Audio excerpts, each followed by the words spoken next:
Hey, how's it going, everybody? I'm Chris Dorsano. I'm here with Sam from the Kwak Brothers. He's here today talking to us about a little about real estate and his backstory and some of the things he's accomplished. I mean, the stuff you've done, dude, it's beyond belief incredible, for how Appreciate young that. you are and how Yeah. much you've accomplished. This guy has over 75 units in Yep. apartment buildings, right? Correct. Yeah. And you have over 21,000 followers on YouTube. On YouTube. 2 published books. Mhm. Raised over $20 million in capital with your brother. You're changing the game for a lot of people. Appreciate that. With a 6-figure marketing agency Mhm. too. I think that's something that a lot of people are trying to get into these Right. days. So I think talking today, with our audiences, with all these different avenues to making income and different ways to like acquiring these goals. Yeah. Like we'd love to hear like how did you do it? I came to this United States, this country, amazing country, right? In 1999, right? And you guys can hear, obviously, I'm speaking English. So back then, I didn't speak. Maybe the 2 word I was able to speak is hello and thank you. That was essentially it, right? So the only 2 words that that's it. And I had cultural barrier, language barrier. I didn't know anybody. I didn't have friends. I was 7 at the time, and my parents came here for the opportunity to be in this country. And then fast forward, right, went through the public education system. Didn't get to go to the private schools like some of my rich friends. But all the way through public education, went and joined the military, got back, and I actually ended up doing the National Guard, reserve stuff. And I came back and I said, well, what do I want to do? Right, I got back, and of course the default option was to go to school. So I ended up going to college, and then not even 2 weeks into school, I was like, I want to start a business. Right? I was actually driving down the street by my college dorm, and I said, I want to start start a business. So I ended up going to event production, music production, DJing, right? And that's what I got into. And then halfway, or actually about 2-3 years into that, I found real estate investing. And then from there, I ended up selling my production business, sold everything I had, and then I got into the real estate investing business and also the marketing agency to kind of Supplement that. yeah, income. add fuel to the real estate investing. Sure. Yeah. Wow. So I mean, I couldn't imagine like what's going Yeah. through your mind. You come here, you don't 2 words, Sure. and you see like all these people around you being successful, and you have no money in your family. You haven't Right. seen anyone able to accomplish these things. Like I couldn't imagine what was going through your mind. Like how can you set such high expectations for yourself when you knew so little, but you knew deep down some Right. burning passion for yourself to Yep. get through that and to move forward. So Yeah, I know. So I think one of the big thing for me is I know what poor feels like, right? I know what poor looks like, and firsthand I've gone through that experience, right? Gotten to a point where my family, we were living in Chicago, not too far. I remember when one particular month, I think it was January or February, it was really cold. We couldn't pay our bills, right? We couldn't pay our heating bill, water bill, nothing. So we actually had 3 days without heat. And what we had to do is we actually had to sleep in our family van during night because Chicago, January, it gets pretty cold, right? Right. We dropped down to -20, -30 degrees easily. So we slept in the family van, and that's how we survived one winter. And I remember that pretty particularly. So I know that that's what poor looks like, right? I know what poor feels like, and I've gone through it. So to this day, it's kind of like almost like an underlying motivator factor, right? Is that I never want to go back to that ever again, right? I was 9, 10 years old at the time, but I still remember that viscerally, just knowing that I was sleeping in the trunk of my van, Sure. or my family's van, and I never wanted to do that again. So I think that was instilled in me when I was young, to where now that I'm a grown man, I still remember that fear. Like, man, I do not want to go back to that. So that's one of the things that motivate me to take action, because I know the pain of discipline is much less painful than the pain of being poor, right? It's the pain of taking action, going through the steps, facing failure. The pain of discipline is much less painful than the pain of being poor. So that's what motivates me even till today. Sure. It just keeps me driving to the next level. I mean, I could just see it being like more humbling too, right? Oh, yeah. Like what bottom feels like, so you only Yeah. have up to go, right? Right. So I mean, at the end of the day, if you do hit bottom, you can come back from it. Right. And now you have knowledge and wisdom and connections that can help you grow. So even if you did hit rock bottom Right. again, you have that courage and that fire burning within inside of you to do it again. Oh yeah, So absolutely. that's huge. Yeah. So what inspires you to do what you do for your business today? Yeah, I mean, a lot of it has to do with my, background in faith, my spiritual view, right? So, God, Jesus is a big inspiration for what I do, and of course, supporting my community, my church community, and my faith community worldwide. Being able to provide and support that is huge. And of course, my secondary motivation is really, everyone's selfish, right? So for my own family, one of my biggest passions is to travel, to experience more life, to go out there and see new things, right? Because the world is full of new things. So that inspires me to keep going, moving forward. In terms of people, specific people that inspire me, I have many mentors along the way, right? So I have mentors in not only real estate, but personal life, for business, building a system for my business. So, I mean, I can, off just the top of my head, I can name dozens of people that have contributed to my life.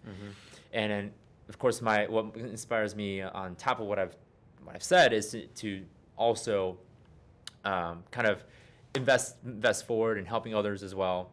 Someone who was like me 6 years ago, right, just getting started, definitely want to help those individuals as well. All right, so it's about giving back. Oh yeah, essentially, absolutely. for you. Yeah. So a lot of the times when people say they're giving back, there's different ways of giving back, right? It can be time, it could be money, it can be energy. So when you're saying giving back and all these things, so you have this company and you've obviously had struggles, you know, moving through that company. So when you faced those struggles, was it giving back that thing that pushed you to move forward? Is that like the big, motivating force? So I think it is definitely an underlying force that, even if during challenges, during hard times, right? That was certainly one of the things that helped me move forward, is being able to help other individuals, seeing that. I think initially the first phase, just getting started, it was just all about survival, right? Like, let's make money, right? Because I need to feed myself, I need to put food on the table, right? It's not there. I mean, come on, right? So that was my initial motivation, is I need to get stable, right? I need to have food on the table, right? Food on my clothes on my back. That was important.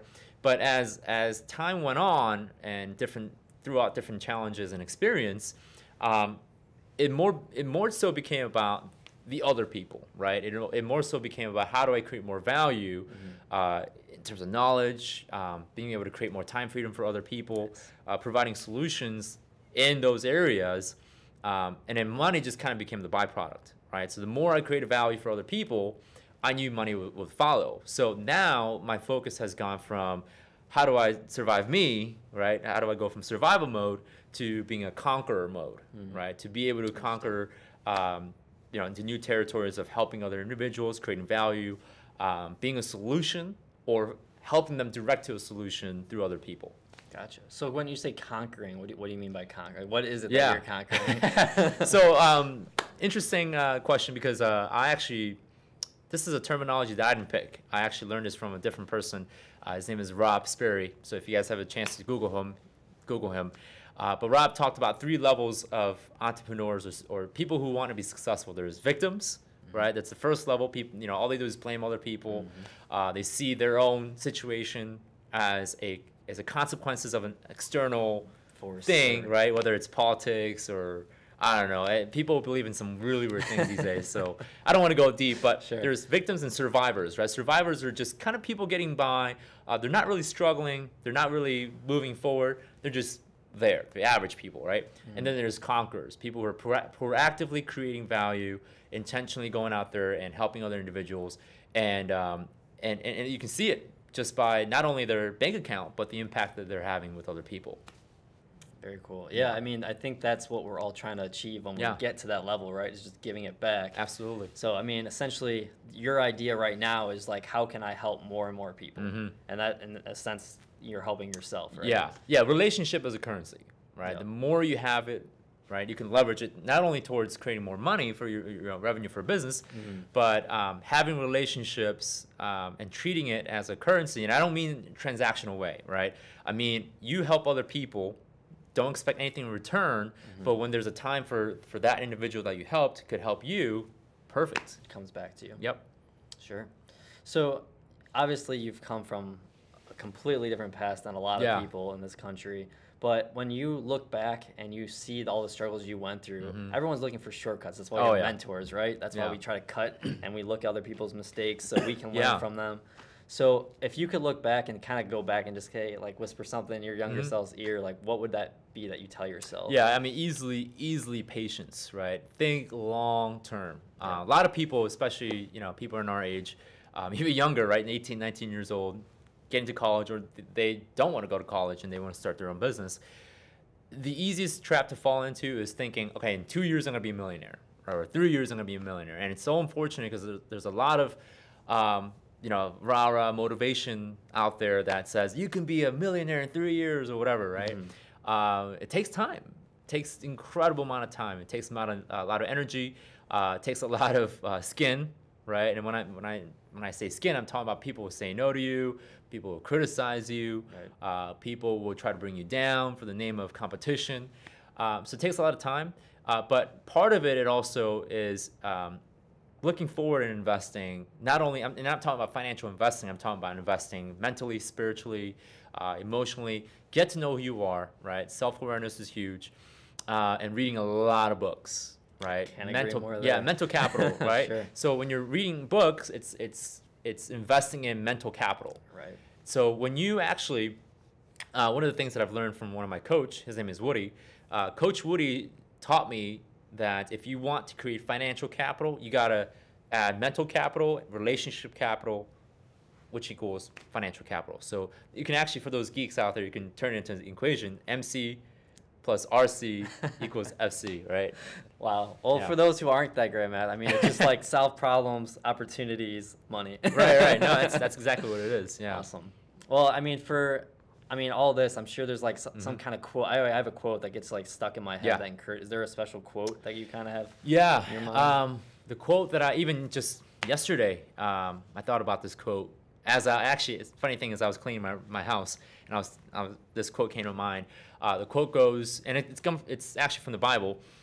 Those who are dishonest with little are also dishonest with much. Vice versa, those who are honest with little are also honest with much. And a little modification that I made there is those who can be responsible with little can also be responsible with much. So if you can be responsible with your current condition or with the current resources that you have, whether it's your current relationship, current money, current mental capital, and really own it, right? And really be responsible for your own situation. Even when you're placed in a situation where you have millions and millions of dollars, right? All these fun toys, nice house, you'll be responsible with it. And the sad thing that I see is people who win lotteries, right? Because they really haven't figured out how to be responsible with what they have. And all of a sudden, $100 million just falls in their lap. And they're going gung-ho, right? They're like hog wild, spending crap ton of money on dumb things. So my quote is if you know how to be responsible with what you already have now, you can be responsible with tremendous amount of things. I mean, I see that same thing happen too when they don't inherit a lot of money or they don't win the lottery. Like, it's just they get that paycheck and they're like, I'm going to go buy a $1,000 suit so I can look like I'm a millionaire, or buy this car and go in debt for it just to look the look. I know. When they haven't actually made it. So I see exactly what you mean there. And I think that's one of my messages to people is just like live up to the expectations you're at and then grow from there. Move forward past those, barriers. And once you get to that part of your life that you can afford it, then that's when you can, do it and reward yourself. Well, you even look at Warren Buffett, right?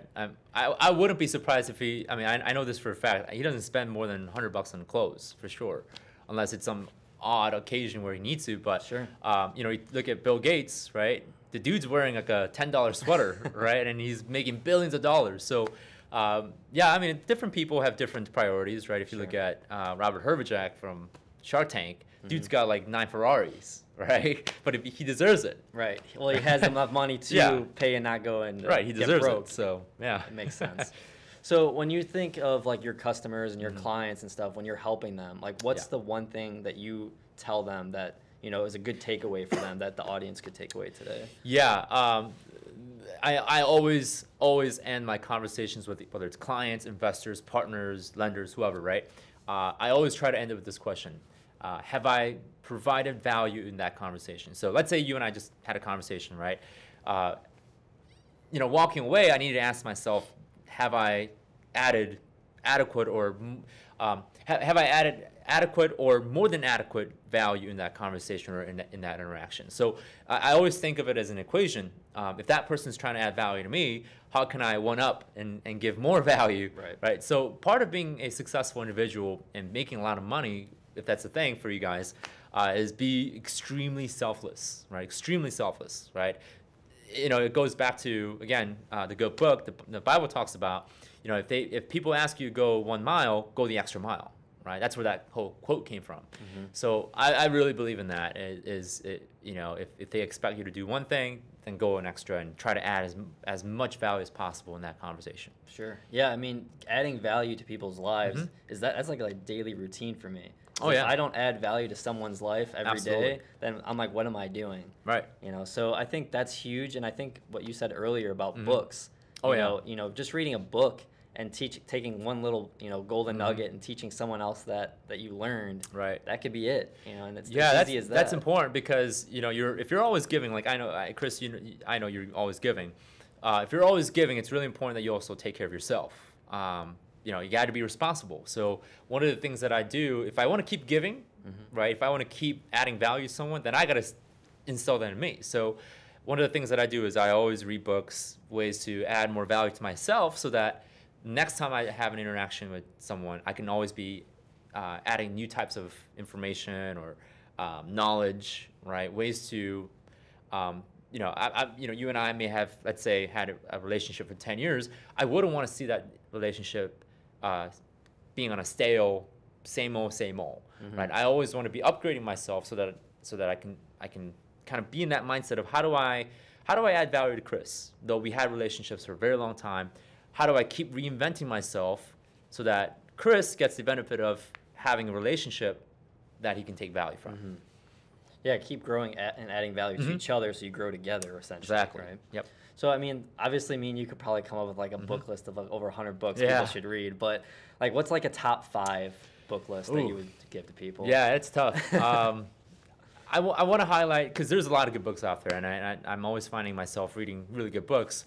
So let me highlight 5 that I like to call the corner titles, or I should say pillar titles. These are books that you read that ultimately kind of throw you into 10 different directions that can turn into a really good situation. So the first book that I would definitely recommend, I think this is on every single entrepreneurial magazine or entrepreneur recommendation, Think and Go Rich, right, by Napoleon Hill. That's a given. I read it yesterday. Yeah, so right, so it's kind of cheap. I think that's obvious. That's an obvious answer. Right. But I think a lot of there's a good one. E-Myth Revisited by Michael E. Gerber. This is something that I think a lot of people should read because it's really unfortunate for me to see these individuals that start their business and they do really good, but what ends up happening is they've created a job, right? They're like married to their business. They work for themselves. Right. So that's essentially if you're trying to get away from the whole job thing, you're back to square one, right? Instead, you are your own boss. But so what you want to do, E-Myth Revisited, what's really cool, and I know I'm going down a rabbit hole in this. Going, right? Yeah. It's really great how to detach yourself from the business. Instead of working in your business, how do you work on your business? The third book I recommend is One Thing. Gary Keller? Yeah, there you go, Gary Keller. One Thing is a great book. Another one is 7 Habits of Highly Effective People, classic, right? And so those are 5 books that I would consider the cornerstone pillar books that could also kind of multiply in itself and help you with other skill sets. And I would agree 100%. I mean, I think the only one that we're missing out on is Rich Dad Poor Dad. Oh, yeah. That's the one that is the total seller, game changer, I think, for both of us. Absolutely. And then that's part of the real estate part of it all, right? I mean, that's what got you into it, I'm sure, like learning about that and investing your mindset and changing it to the quadrants. Right. Yeah, the funny thing is Robert actually wrote that book long before he even was a multimillionaire.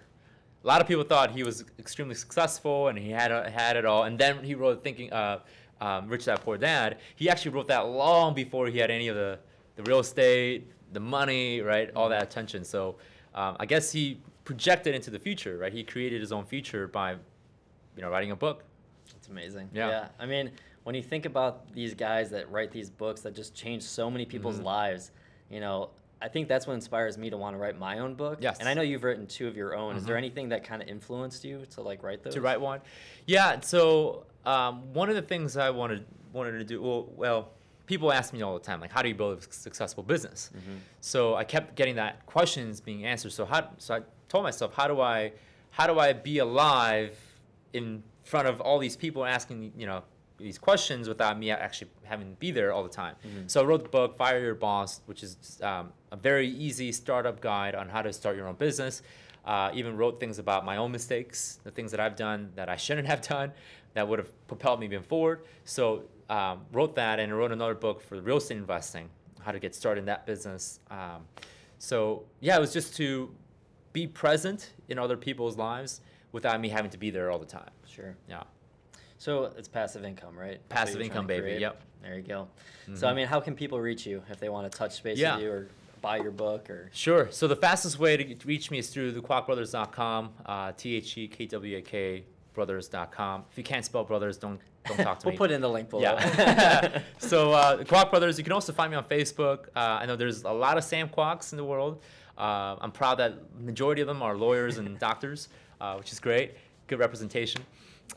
So you can actually find me on Sam Kwak Official, which is actually my Twitter handle, even my Instagram handle. Yeah, so even on YouTube, even on my YouTube channel, we have our links everywhere. So they can find us pretty quickly. Just search the Kwak Brothers. And they can learn about your real estate and Yes. ventures and all that. Absolutely. Yep. Yeah, so if you haven't already, you guys go check him out. He's got a lot to showcase for. You can learn a lot from this guy. He's been around the block a couple of times. So if Yeah. you guys have any questions, feel free to reach out to him. And thanks for watching, and we'll see you guys next time. All right. See you guys.